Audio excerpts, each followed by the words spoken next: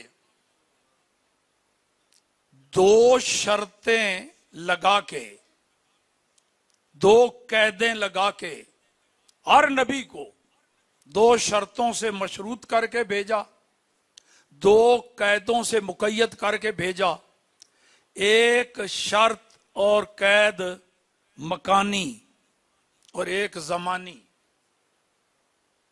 یعنی مکان علاقہ بھی مقرر کر کے بھیجا کہ اے نبی تجھے فلاں علاقے، فلاں ملک، فلاں شہر، فلاں قوم کا نبی بنا کے بھیج رہا ہوں۔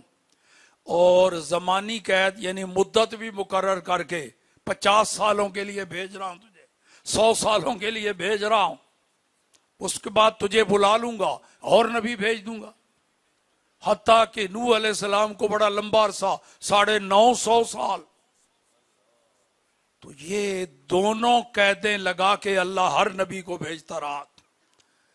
مگر جب باری آئی اللہ کے محبوب اور ہمارے آقا کی، اللہ پاک نے یہ دونوں قیدیں اور دونوں شرطیں اڑا دیں۔ فرمایا محبوب تیرے لیے نہ مکانی قید نہ زمانی، تجھے کل جہانوں کے لیے اور کل زمانوں کے لیے نبی بنا کے بھیج رہا۔ کیوں جی، فرق ہوا کہ نہیں؟ اور سنیے جی فرق، یہ جتنے بھی نبی اللہ نے بھیجے، ان میں سے کوئی ایک نبی بھی ایسا نظر نہیں آئے گا جو اپنی قوم کا تو ہو نبی، لیکن اپنے سے کسی اور افضل نبی کی وہ امت میں بھی داخل ہو، امتی بھی ہو۔ ان 1,24,000 نبیوں میں سے ایک نبی بھی ایسا نہیں جو اپنی قوم کا تو نبی ہو لیکن کسی دوسرے نبی کا وہ امتی بھی ہو، ایک بھی ایسا نہیں۔ تو میں یہ دیکھنے کے لیے کہ میری بات سمجھ آئی کہ نہیں، اس جملے کو پھر دوہرا رہا ہوں اور اس کے آخری لفظ میں آپ شامل ہوں تاکہ مجھے یقین ہو جائے کہ جو عرض کر رہا ہوں وہ ذہنوں میں اتر رہا ہے۔ ان 1.25 لاکھ کے قریب نبیوں میں سے ایک نبی بھی ایسا نہیں جو کسی دوسرے نبی کا امتی ہو، ایک نبی بھی ایسا نہیں جو کسی دوسرے نبی کا امتی ہو۔ اب جملہ بدلنے لگا ہوں، ان 1.25 لاکھ کے قریب نبیوں میں سے ایک نبی بھی ایسا نہیں جو ہمارے آقا کا امتی نہ ہو، ایک نبی بھی ایسا نہیں نظر آئے گا جو ہمارے آقا کا امتی، تو اپنی اپنی قوموں کے نبی بن کے آئے، مگر وہاں سارے نبی ہمارے آقا کے امتی۔ اسی کو اعلی حضرت نے یوں بیان فرما دیا، اور ادب تو کوئی اعلی حضرت سے سیکھے نہ جناب۔ اپنے آقا کی عظمت اور شان بھی بیان فرماتے ہیں، باقی نبیوں کی بھی توہین اور تحقیر نہیں ہونے دیتے، بڑے ادب سے سارے نبیوں کا تذکرہ۔ تو اسی عقیدے کو کہ ہمارے آقا نبیوں کے بھی نبی ہیں، اعلی حضرت نے یوں بیان فرمایا، ملک کونین میں انبیاء تاجدار، سارے نبیوں کو تاجدار کہہ رہے ہیں۔ اعلی حضرت نے یہ سبق نہیں پڑھا اور نہ آگے پڑھایا، نبی ایسے ہی بڑے بھائی جیسا ہوتا ہے، چودھری ٹیپ ہوتا ہے یا ڈاکیا ہوتا ہے، نہیں۔